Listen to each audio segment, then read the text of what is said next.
Assalamualaikum warahmatullahi wabarakatuh. Perkenalkan, nama saya Ahmad Ali Mustafa dengan NIM 25105111081. Kali ini saya akan membahas sedikit tentang teknologi informasi, perangkat hardware, perangkat software, internet, dan jaringan komputer. Pertama, pengantar teknologi informasi. Secara ilmiah, informasi adalah bagian dari sebuah spektrum pemahaman yang dikenal sebagai piramida DIKW, data informasi, pengetahuan, kebijaksanaan. Data merupakan level paling dasar. Ia adalah fakta mentah, simbol, angka, atau sinyal yang belum diolah dan tidak memiliki konteks. Ia bersifat objektif dan terisolasi. Informasi adalah data yang telah diberi makna melalui proses pengorganisasian, penstrukturan, dan penempatan dalam konteks. Informasi menjawab pertanyaan dasar siapa, apa, di mana, kapan. Proses ini mengubah data mentah menjadi sesuatu yang berguna. Pengetahuan adalah pemahaman yang disintesis dari informasi. Pengetahuan melibatkan pengenalan pola, inferensi, dan kemampuan untuk memprediksi. Ia menjawab pertanyaan bagaimana.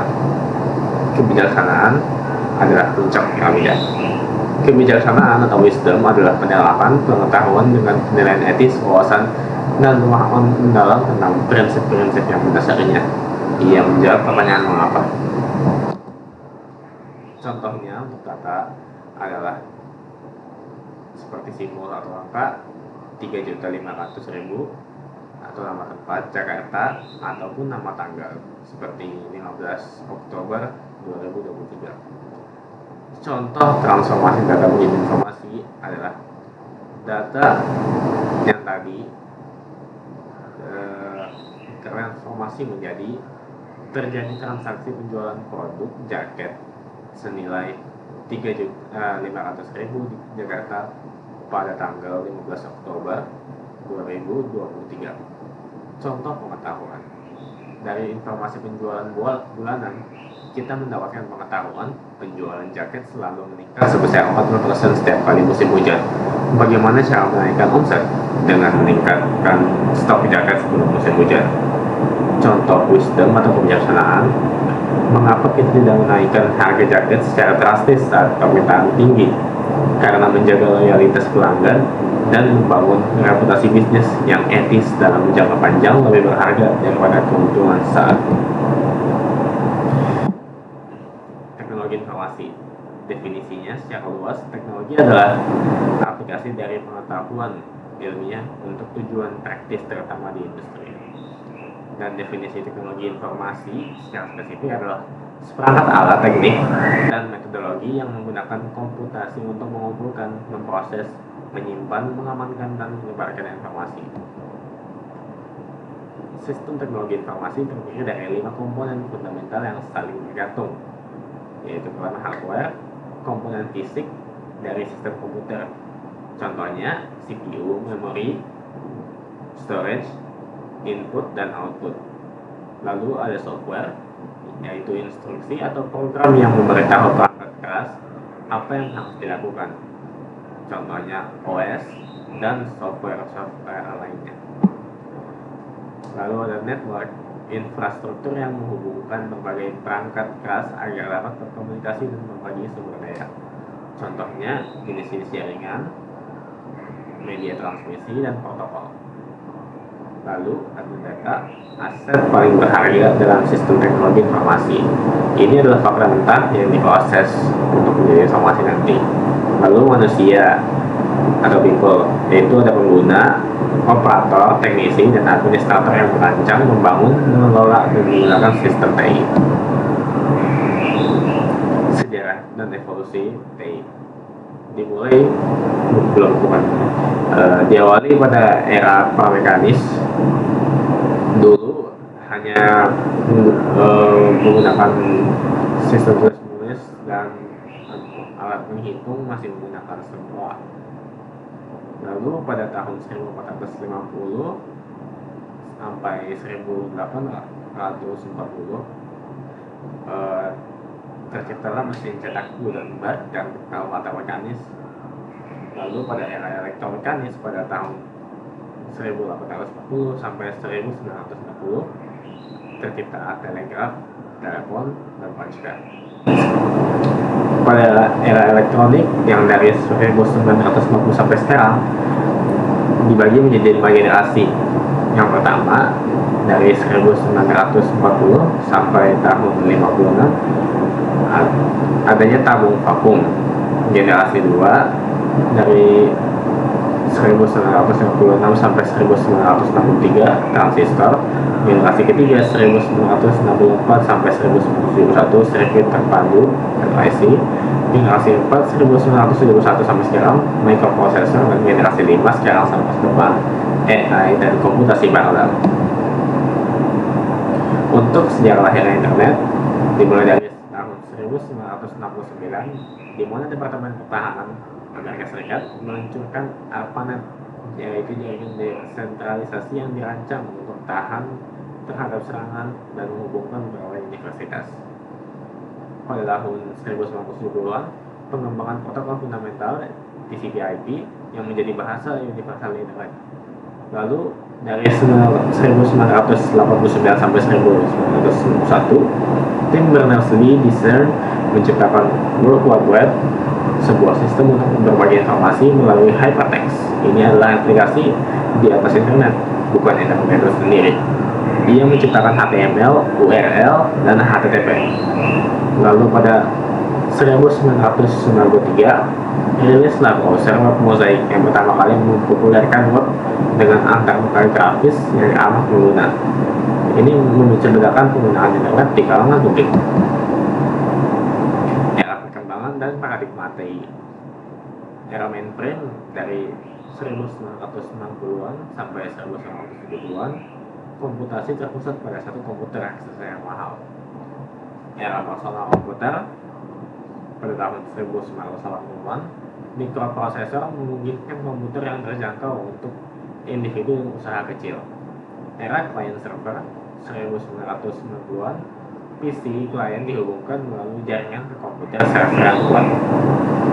Pada era komputasi internet dan web di akhir 1960-an sampai 2000-an, bisnis dan layanan pindah ke platform web. Aplikasi diakses melalui browser dan tidak perlu diinstal secara lokal. Pada era cloud dan mobile computing tahun 2010-an sampai sekarang, paradigma dominan saat ini kekuatan komputasi, penyimpanan, dan perangkat lunak disewa sebagai layanan melalui internet cloud. Peran transformatif TI. 1. Di bidang bisnis dan ekonomi, mendorong efisiensi melalui otomatisasi, memungkinkan model bisnis baru seperti e-commerce, fintech, dan sharing ekonomi, dan globalisasi pasar. 2. Komunikasi dan sosial. Media sosial, pesan instan, dan panggilan video sekarang menjadi norma, mengubah cara kita berinteraksi. 3. Pendidikan. Demokratisasi informasi melalui mesin pencari dan platform e-learning. Siapapun dapat belajar apapun dan kapanpun. 4. Pemerintahan. Meningkatkan transparansi dan efisiensi layanan publik dari pembayaran pajak online hingga pendaftaran sipil. 5. Hiburan. Revolusi dalam konsumsi media melalui layanan streaming, game online, dan konten yang dibuat oleh pengguna. Berikut analisis perbandingan teknologi dulu dan sekarang. Contoh, pada aspek pencarian informasi, dulu masih menggunakan perpustakaan dan ensiklopedia. Sekarang bisa mencari melalui mesin pencari seperti Google. Lalu ada aspek komunikasi personal. Dulu masih hanya bisa menggunakan surat dan telepon rumah. Sekarang bisa menggunakan WhatsApp, Messenger, atau panggilan video. Dan aspek transaksi keuangan, dulu hanya bisa menggunakan uang tunai atau datang ke bank. Sekarang ada opsi untuk menggunakan mobile banking, kris, e-wallet, dan lain-lain. Pada aspek pekerjaan, dulu wajib hadir di kantor 9 to 5, kerja dari pagi sampai sore, Sekarang fleksibel karena bisa berkolaborasi hanya melalui digital. Pada aspek belanja, dulu kalau belanja hanya bisa ke toko langsung, toko fisik. Sekarang ada e-commerce, bisa berbelanja melalui digital. Aspek mendengarkan musik, radio, kaset CD, sekarang bisa menggunakan aplikasi streaming bagus seperti Spotify, YouTube, dan lain-lain. Menonton film dulu harus di bioskop, TV, sewa DVD, sekarang bisa streaming di aplikasi juga, contohnya Netflix. Tren teknologi masa depan, AI dan machine learning, sistem yang mampu belajar dari data untuk melakukan tugas-tugas kognitif. IoT, jaringan triliunan perangkat fisik yang dilengkapi sensor dan terhubung ke internet untuk mengumpulkan dan bertukar data. Big Data Analytics, kemampuan untuk memproses dan menganalisis kumpulan data yang sangat besar, cepat, berubah, dan beragam. Volume, velocity, dan IoT. Cloud Computing, model penyediaan sumber daya komputasi sesuai permintaan melalui internet. Cyber Security, perlindungan data dan sistem dari ancaman serangan digital. Blockchain, teknologi transaksi digital yang aman, transparan. 5G, jaringan internet super cepat yang mendukung IoT, streaming, dan komunikasi real time. VR dan AR, teknologi imersif untuk hiburan, pendidikan, dan simulasi. Tantangan era digital, keamanan dan ancaman cyber. Ancaman serangan cyber, pencurian data dan malware semakin kompleks. Privasi data dan pengawasan, isu perlindungan data pribadi akibat penggunaan media sosial, aplikasi, dan layanan online. Kesenjangan digital, tidak semua wilayah atau masyarakat memiliki akses merata terhadap teknologi. Disinformasi dan misinformasi, platform digital memungkinkan penyebaran hoaks dan propaganda dengan kecepatan dan skala yang belum pernah terjadi sebelumnya. Etika AI dan otomatisasi, masih perlu aturan jelas mengenai penggunaan kecerdasan buatan agar tidak merugikan manusia. Dampak lingkungan, pusat data yang menjadi tulang punggung cloud computing mengonsumsi energi dalam jumlah besar. Berikutnya ada materi tentang hardware. Apa itu hardware? Perangkat keras hardware merujuk pada semua komponen fisik dan sirkuit elektronik dari sebuah sistem komputer atau perangkat elektronik lainnya yang dapat dilihat dan disentuh. Ini adalah fondasi nyata yang menyediakan platform bagi perangkat lunak atau software untuk beroperasi dan menjalankan perintah. Ciri-ciri utama hardware wujud fisik, membentuk sebuah sistem, motherboard menyatukan perangkat keras menjadi sebuah komputer, digerakkan oleh perangkat lunak, dan bisa mengalami keharusan fisik melalui degradasi fisik seiring waktu dan penggunaannya. Arsitektur inti komputer, hampir semua komputer modern dari smartphone hingga superkomputer didasarkan pada arsitektur von Neumann. Arsitektur ini yang diusulkan oleh John von Neumann pada tahun 1945 mendefinisikan sebuah sistem komputasi dengan 4 subsistem utama. 1. CPU sebagai unit pemrosesan pusat. 2. Memori, tempat untuk menyimpan instruksi program dan data.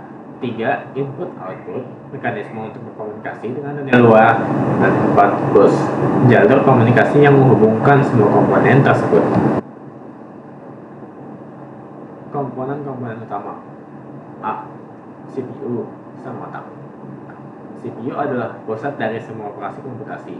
Fungsinya adalah mengambil, menerjemahkan, dan mengeksekusi instruksi dari perangkat lunak. Komponennya ada bagian yang arithmetic logic unit, bagian yang menangani operasi matematika dan logika. CPU control unit mengontrol aliran data dan instruksi dalam sistem komputer. Registers menyimpan data atau instruksi yang sedang diproses. Metrik kinerja CPU, clock speed atau kecepatan jam menunjukkan berapa banyak siklus instruksi yang dapat dijalankan CPU per detik. cores inti memungkinkan pemrosesan paralel atau multitasking yang sebenarnya. Threads utas memungkinkan satu core fisik untuk bekerja seolah-olah menjadi dua core virtual, meningkatkan efisiensi multitasking. Cache menyimpan data yang sering diakses, mengurangi waktu tunggu pengambilan data dari RAM. Contoh populer Intel i9, AMD Ryzen, Apple M2, Qualcomm Snapdragon, dan lain-lain. B. Memori utama, RAM dan ROM sebagai ruang kerja digital. Fungsi dari RAM adalah sebagai tempat penyimpanan data dan program yang sering aktif digunakan oleh CPU. Sifatnya volatile, artinya semua isinya akan hilang saat komputer dimatikan. Karakteristik RAM yaitu semakin besar kapasitasnya, semakin banyak aplikasi yang bisa dijalankan secara bersamaan tanpa melambat. Kecepatan RAM yang diukur dalam megahertz juga penting untuk kinerja sistem secara keseluruhan. Jenisnya, evolusi RAM meliputi DDR, Double Data Rate, DDR2, 3, 4, dan yang terbaru DDR5. Masing-masing menawarkan kecepatan dan efisiensi yang lebih tinggi. 2. ROM. Fungsinya, memori ini bersifat non-volatile, isinya tidak hilang saat mati. ROM menyimpan instruksi fundamental yang diperlukan komputer untuk memulai yang dikenal sebagai BIOS, Basic Input Output System, atau UEFI, Unified Extensible Firmware Interface, pada sistem modern. C. Perangkat penyimpanan storage. Pengertiannya, berbeda dari RAM, storage adalah lemari arsip komputer, tempat sistem operasi, aplikasi, dan file Anda disimpan secara permanen. 1. Hard disk drive HDD. Cara kerjanya menggunakan pilihan magnetik yang berputar cepat dan sebuah head baca tulis untuk mengakses data. Kelebihan, kapasitas sangat besar dengan harga per gigabyte yang sangat murah. Kekurangan, lambat karena ada komponen mekanis yang bergerak, rentan terhadap kerusakan akibat guncangan, dan menghasilkan panas lebih banyak. 2. Solid State Drive SSD. Cara kerja, tidak memiliki bagian bergerak. SSD menggunakan chip memori flash untuk menyimpan data. Kelebihannya, kecepatan baca tulis jauh lebih tinggi, membuat boosting sistem dan membuka aplikasi terasa instan, tahan guncangan, lebih hemat daya, dan tidak bising. Kekurangan, harga per gigabyte lebih mahal daripada HDD. D. Motherboard, tulang punggung sistem. Pengertian, motherboard adalah papan sirkuit utama yang berfungsi sebagai platform komunikasi, menghubungkan semua komponen perangkat keras menjadi satu sistem yang koheren. Komponen-komponen penting di motherboard meliputi CPU socket, RAM slots, expansion slots untuk memasang komponen tambahan seperti kartu grafis atau NVMe SSD, storage connectors, dan I/O ports. Perangkat input. Perangkat input menerjemahkan perintah dari dunia nyata, menggerakkan suara teks menjadi data digital yang dapat dipahami oleh komputer. Contoh umumnya keyboard dan mouse, scanner, mikrofon, dan webcam. F. Perangkat output. Perangkat output menerjemahkan data digital dari komputer menjadi bentuk yang dapat dipahami manusia. Contoh umumnya monitor, printer, speaker, headphone, dan proyektor. G. Perangkat untuk output gabungan. Beberapa perangkat memiliki fungsi ganda sebagai input dan output sekaligus. Contoh, touchscreen, modem, dan headset dengan mikrofon. H. Unit pemrosesan grafis atau GPU. GPU atau kartu grafis adalah prosesor yang dirancang khusus untuk melakukan kalkulasi kompleks yang diperlukan untuk merender gambar, video, dan animasi 2D atau 3D. Jenis integrated GPU, terintegrasi di dalam CPU. cukup untuk tugas sehari-hari seperti browsing dan menonton video, tetapi tidak kuat untuk gaming berat atau pekerjaan desain profesional. Dedicated GPU, kartu grafis terpisah yang memiliki memori VRAM dan prosesornya sendiri, jauh lebih kuat dan diperlukan untuk gaming, editing video, rendering 3D, dan komputasi AI. Contoh, NVIDIA GeForce RTX 4090, AMD Radeon RX 7900 XTX. Evolusi perangkat keras. Evolusi CPU dari prosesor single core menjadi multi core, peningkatan kecepatan dan efisiensi energi dengan teknologi fabrikasi terbaru. Evolusi storage dari HDD ke SSD dan NVMe, peningkatan kecepatan baca tulis dan kapasitas yang terus meningkat. Evolusi RAM dari DDR hingga DDR5, peningkatan bandwidth dan kecepatan transfer data. Evolusi form factor dari komputer ENIAC, mainframe, ke mini komputer, ke PC, laptop, dan ke smartphone. Kinerja, kompatibilitas, dan konsep bottleneck. Kinerja sebuah komputer bukanlah ditentukan oleh satu komponen saja, melainkan oleh keseimbangan harmonis antara semua komponennya. CPU yang sangat cepat akan sia-sia jika dipasangkan dengan RAM yang lambat atau HDD. Kompatibilitas. CPU harus sesuai dengan soket di motherboard. Misalnya CPU Intel LGA 1700 hanya cocok untuk motherboard dengan soket yang sama. Motherboard harus mendukung jenis dan kecepatan RAM yang digunakan. Power supply unit harus memiliki daya yang cukup untuk menyuplai semua komponen, terutama GPU yang haus daya. Konsep bottleneck. Bottleneck terjadi ketika satu komponen yang kinerjanya lebih rendah menahan potensi penuh dari komponen lain yang lebih cepat. Contoh, menggunakan GPU kelas atas dengan CPU kelas bawah akan menyebabkan CPU bottleneck. CPU tidak mampu mengirimkan data cukup cepat untuk diproses oleh GPU, sehingga GPU akan sering menunggu dan tidak berjalan pada performa maksimalnya. Sebaliknya, CPU super cepat dengan GPU lemah akan menyebabkan GPU bottleneck saat bermain game. Materi ketiga kita akan membahas tentang software atau perangkat lunak. Definisi fundamental dan sifat perangkat lunak. Perangkat lunak atau software adalah sekumpulan data elektronik yang terorganisir, mencakup instruksi-instruksi atau program yang memberitahu komputer apa yang harus dilakukan dan bagaimana melakukannya. Berbeda dengan perangkat keras atau hardware yang merupakan komponen fisik, perangkat lunak adalah entitas logis yang tidak berwujud. Ciri-ciri software: tidak berwujud, tidak mengalami kausan fisik, direkayasa, bukan diproduksi massal, sangat kompleks, tapi mudah dimodifikasi.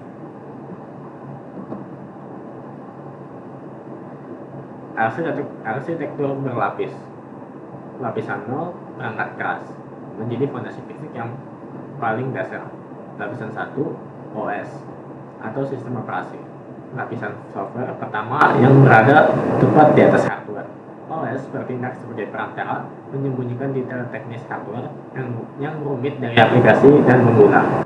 Lapisan 2, perangkat lunak application. Lapisan ini adalah tempat program yang digunakan oleh pengguna berada. Aplikasi tidak perlu tahu cara berbicara langsung dengan CPU atau hard drive. Mereka cukup meminta OS untuk melakukannya. Lapisan 3, pengguna, manusia yang berinteraksi dengan perangkat lunak aplikasi. Klasifikasi perangkat lunak. A. Perangkat lunak sistem atau sistem software. 1. Sistem operasi, operating system. Fungsi inti sebagai manajemen proses dan CPU, manajemen memori, manajemen penyimpanan, manajemen perangkat I/O, menyediakan antarmuka pengguna, keamanan, dan proteksi. Contoh OS di desktop, Microsoft Windows, Apple macOS, dan Linux.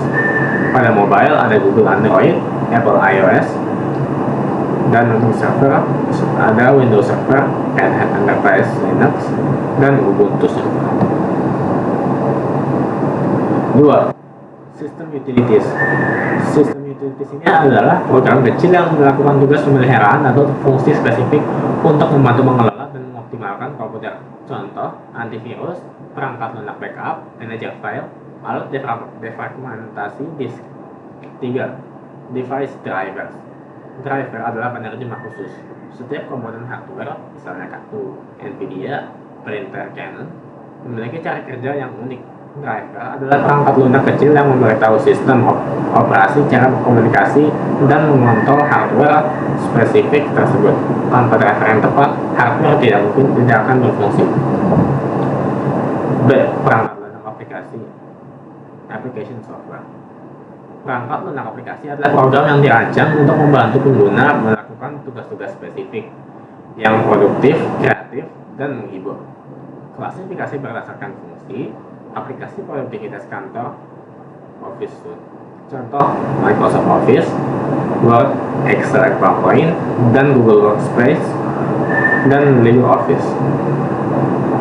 Web browser, aplikasi untuk mengakses www. Contohnya Chrome, Mozilla Firefox, Microsoft Edge, dan Safari. Perangkat lunak komunikasi contohnya WhatsApp, Telegram, Zoom, Microsoft Teams, Discord. Perangkat lunak desain grafis contohnya Adobe Creative Cloud, Blender, dan AutoCAD. Perangkat lunak hiburan contohnya game-game PC seperti Valorant, Cyberpunk, pemutar media, VLC media, dan layanan streaming. Perangkat lunak pendidikan contohnya Duolingo, Google Classroom, software simulasi ilmiah. Perangkat lunak khusus, vertical software, dibuat untuk industri atau fungsi bisnis yang sangat spesifik. Contohnya, SaaS atau sistem informasi rumah sakit, software akuntansi, sistem manajemen rantai pasokan.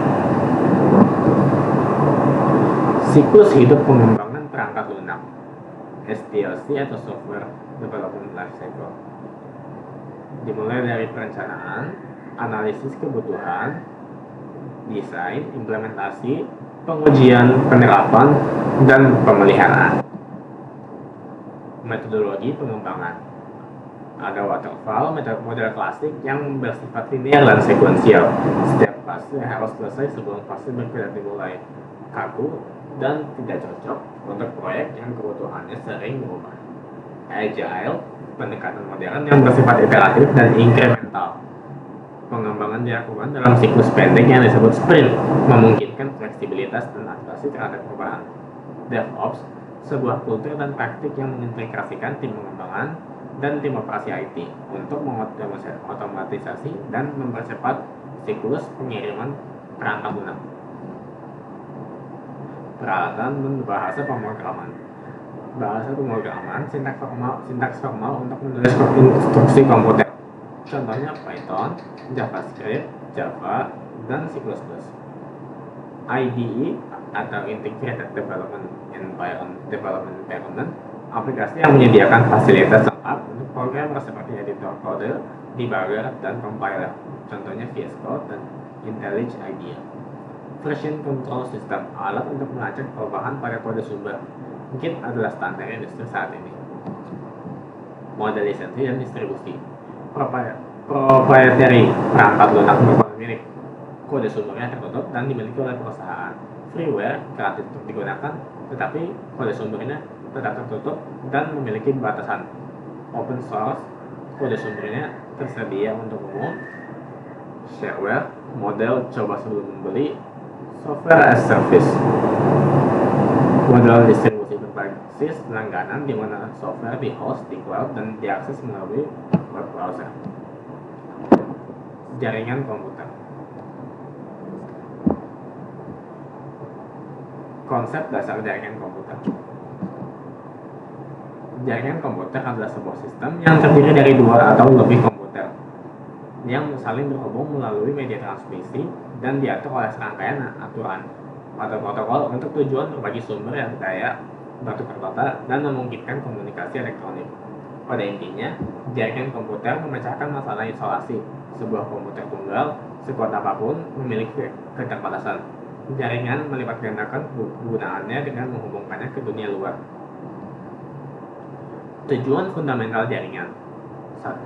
Berbagi sumber daya. 2. Berkomunikasi lebih cepat. 3. Akses data terpusat. 4. Keandalan yang tinggi. 5. Untuk alasan kolaborasi dan produktivitas. Klasifikasi dan topologi jaringan. 1. Ada LAN atau Local Area Network, jaringan yang mencakup area kecil seperti dalam gedung atau sekolah. 2. MON atau Metropolitan Area Network, jaringan yang mencakup area yang lebih luas daripada LAN, biasanya digunakan di dalam kota. 1. Wide Area Network, jaringan yang mencakup area yang sangat luas, bahkan sampai antar negara, seperti internet. Intranet, berdasarkan penggunaannya, intranet jaringan privat yang digunakan dalam sebuah organisasi untuk berbagi data internal. Extranet, jaringan yang memungkinkan komunikasi antara organisasi dengan pihak eksternal. Dan internet, jaringan global yang menghubungkan jutaan perangkat komputer di seluruh dunia. Topologi jaringan. Topologi bus, semua perangkat terhubung ke satu kabel utama. Kelemahannya, jika kabel utama rusak, seluruh jaringan tidak berfungsi. Topologi ring, setiap perangkat terhubung ke dua perangkat lain, membentuk sebuah lingkaran. Data berjalan dalam satu arah. Topologi stack, sebuah perangkat terhubung ke satu perangkat pusat, hub atau switch. Ini adalah topologi yang umum digunakan karena lebih stabil. Topologi mesh, setiap perangkat terhubung langsung ke perangkat lain. Meskipun sangat andal, topologi ini memerlukan banyak kabel dan biaya. Keamanan jaringan. Ada 3 pilar keamanan yang disebut CIA Triad. C untuk confidentiality atau kerahasiaan, memastikan data hanya dapat diakses oleh pihak yang berwenang. I untuk integrity atau integritas, menjamin bahwa data tidak diubah secara tidak sah selama transmisi atau penyimpanan. A untuk availability atau ketersediaan, memastikan bahwa jaringan dan layanan selalu dapat diakses oleh pengguna yang sah saat dibutuhkan. Firewall, jaringan privat yang aspek teknis jaringan komputer terbagi 5 aspek teknis juga dalam jaringan C.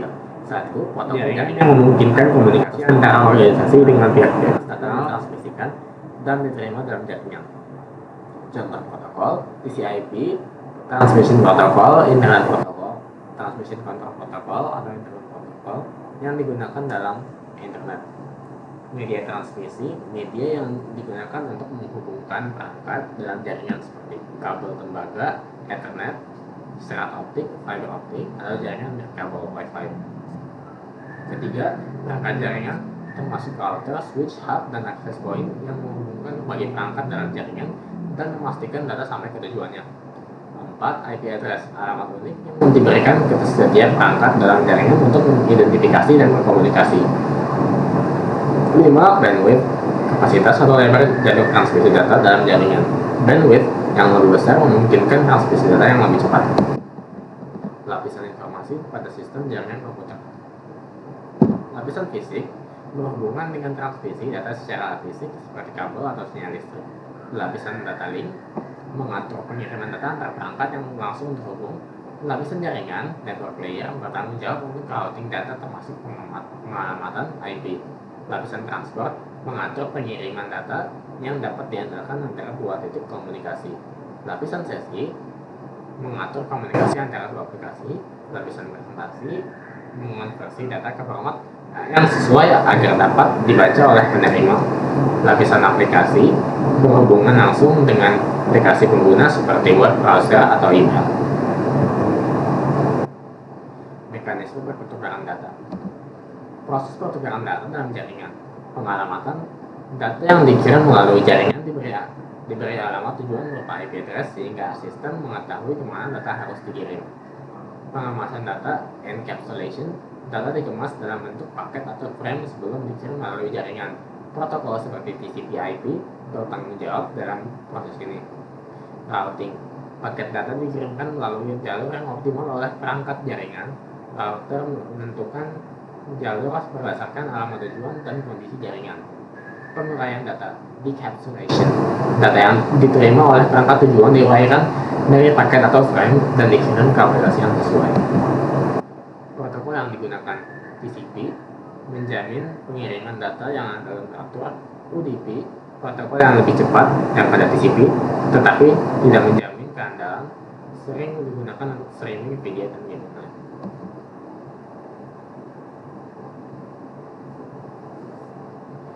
Materi kelima kita ada internet dan World Wide Web.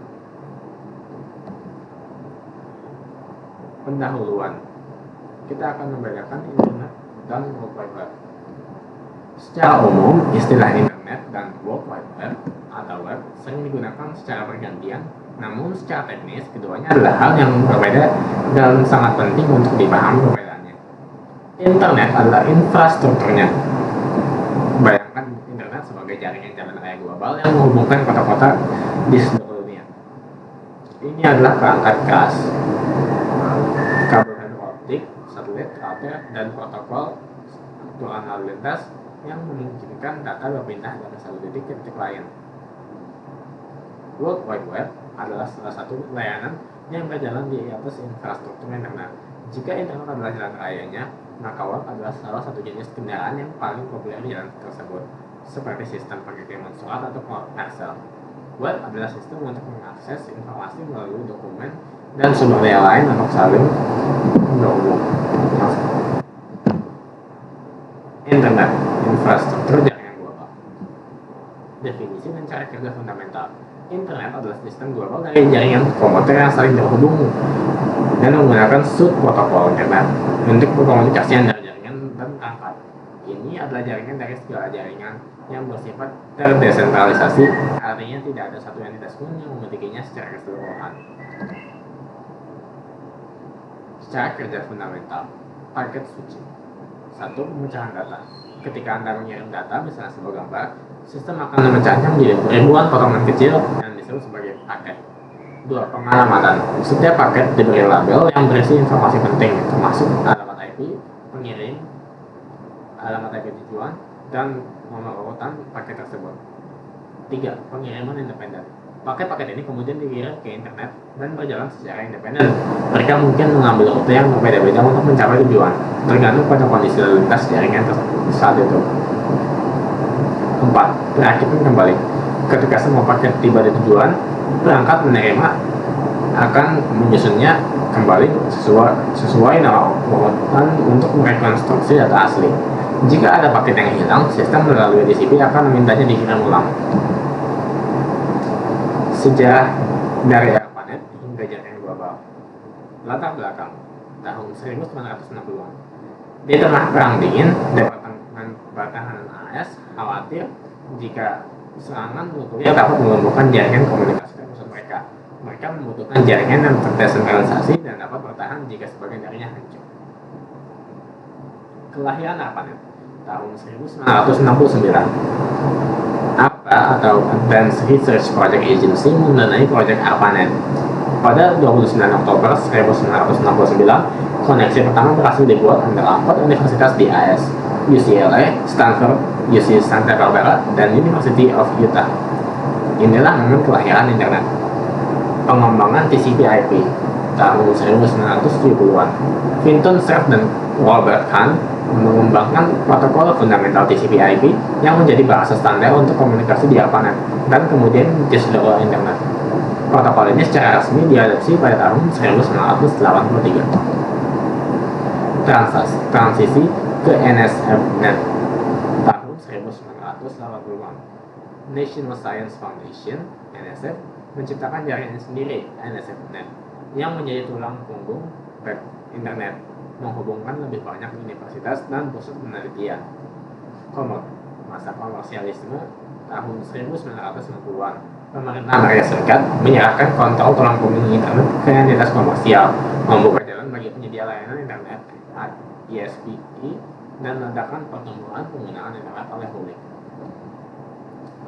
Protokol inti TCP/IP, bahasa universal internet.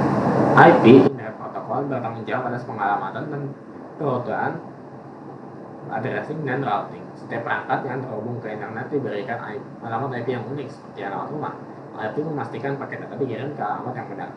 TCP (Transmission Control Protocol) bertanggung jawab atas keandalan dan atau reliability. TCP bekerja di atas IP. Fungsinya adalah membangun koneksi, memastikan semua paket tiba di tujuan tanpa kesalahan dan dalam urutan yang benar. Ia seperti layanan pos tergantung yang memberikan konfirmasi pengiriman. DNS (Domain Name System). Meskipun bukan bagian dari inti TCP/IP, DNS adalah layanan vital yang di internet. DNS berfungsi sebagai buku telepon internet, menerjemahkan nama domain yang mudah diingat manusia, misalnya www.google.com menjadi alamat IP yang dapat dipahami mesin. Misalnya 142.150.75/100. Fungsi dan manfaat internet sebagai infrastruktur. Fungsi utamanya menyediakan konektivitas global yang terstandarisasi untuk transfer data dan antar perangkat. Manfaatnya sebagai fondasi komunikasi modern, platform untuk inovasi, dan ketahanan. World Wide Web, layanan informasi di atas internet. Definisi dan analogi. World Wide Web atau WWW atau web adalah sebuah sistem informasi global di mana dokumen dan sumber daya web lainnya diidentifikasi oleh Uniform Resource Locators atau URL, saling terhubung oleh tautan hypertext dan dapat diakses melalui internet. Analogi yang baik adalah perpustakaan global. Internet adalah gedung perpustakaan beserta infrastruktur listrik dan rak bukunya. Web adalah koleksi buku, majalah, dan dokumen di dalam perpustakaan tersebut lengkap dengan sistem katalog atau URL dan kemampuan untuk melompat dari satu referensi ke referensi lain atau hyperlink. Sejarah ciptaan tim Berners-Lee di CERN. Latar belakang akhir tahun 1980-an di CERN, pada pusat penelitian fisika partikel Eropa, ilmuwan kesulitan berbagi hasil penelitian karena mereka menggunakan komputer dan format file yang berbeda-beda. Proposal tahun 1949. Seorang ilmuwan Inggris, tim Berners-Lee, mengusulkan sebuah sistem manajemen informasi terdistribusi untuk mengatasi masalah ini. Implementasi tahun 1990 sampai 1991. Berners-Lee menciptakan 3 teknologi fundamental yang menjadi dasar dari web. Ledakan pertumbuhan tahun 1993. Rilis browser web Mosaic yang merupakan browser pertama yang mudah diinstal dan dapat menampilkan gambar di dalam teks, bukan di jendela terpisah, memicu popularitas web secara eksponensial di kalangan publik. Cara kerja web: peran URL, HTTP, HTML, dan web browser. 1. Input pengguna. Anda mengetik URL, misal www.google.com dalam web browser. 2. Resolusi DNS. Browser menghubungi server DNS untuk mengubah www.google.com menjadi alamat IP. 3. Permintaan HTTP. Browser membuka koneksi TCP ke web server di alamat IP tersebut dan mengirimkan permintaan HTTP, misalnya get HTTP 111. Ini adalah permintaan untuk mengambil halaman utama situs. 4. Respon server. Web server menerima permintaan, menemukan file yang diminta, misalnya index.html, dan mengirimkannya kembali ke browser dalam sebuah respons HTTP. Respons ini berisi kode HTML. 5. Rendering halaman. Browser menerima kode HTML dan mulai menafsirkannya. HTML memberitahu browser struktur di halaman di mana letak judul, paragraf, gambar, dan tautan. 6. Pengambilan sumber daya tambahan. Jika halaman HTML merujuk ke sumber daya lain, gambar, file CSS untuk gaya, file JavaScript untuk interaktivitas, browser akan membuat permintaan HTTP untuk menambahkan HTTP tambahan untuk setiap sumber daya tersebut. 7. Tampilan. Setelah sumber daya diterima, browser merakit semuanya dan menampilkan halaman web yang lengkap dan interaktif. Fungsi dan manfaat web sebagai platform informasi. Fungsi utama menyediakan letak muka yang mudah digunakan untuk mempublikasikan dan mengakses informasi yang saling terhubung di internet. Manfaat: mengaksesibilitas informasi global, mendemokratisasi akses ke pengetahuan, berita, dan data. Platform e-commerce dan bisnis memungkinkan transaksi jual beli online dan pemasaran digital. Media, hiburan, dan sosial menjadi platform untuk streaming video, musik, dan interaksi media sosial. Pendidikan dan pembelajaran menyediakan sumber daya terbatas untuk e-learning dan penelitian. Analisis dampak. Dampak positifnya, Demokratisasi informasi, siapapun dapat mempublikasikan dan mengakses informasi, mematahkan monopoli media tradisional, globalisasi ekonomi, menciptakan pasar global di mana usaha kecil dapat bersaing dengan perusahaan besar, melahirkan model bisnis baru seperti e-commerce, gig economy, dan ekonomi aplikasi. Konektivitas sosial menghubungkan orang-orang di seluruh dunia melalui media sosial. Akselerasi inovasi memfasilitasi kolaborasi ilmiah, pengembangan perangkat lunak, open source, dan penyebaran ide dengan cepat. Dampak negatifnya, 1. Kesenjangan digital, perbedaan akses internet antara negara maju dan berkembang, serta antara daerah perkotaan dan pedesaan menciptakan ketidaksetaraan baru. 2. Masalah privasi, pengumpulan data pengguna secara masif oleh perusahaan teknologi menimbulkan kekhawatiran tentang pengawasan dan manipulasi. 3. Keamanan cyber, web menjadi medan pertempuran utama untuk malware, phishing, dan penipuan online. 4. Disinformasi dan misinformasi, kemudahan publikasi juga memfasilitasi penyebaran berita bohong atau hoax dan propaganda dengan kecepatan yang mengkhawatirkan. 5. Ketergantungan dan dampak psikologis, penggunaan internet dan media sosial yang berlebihan dapat menyebabkan kecanduan, kecemasan, dan masalah kesehatan mental lainnya.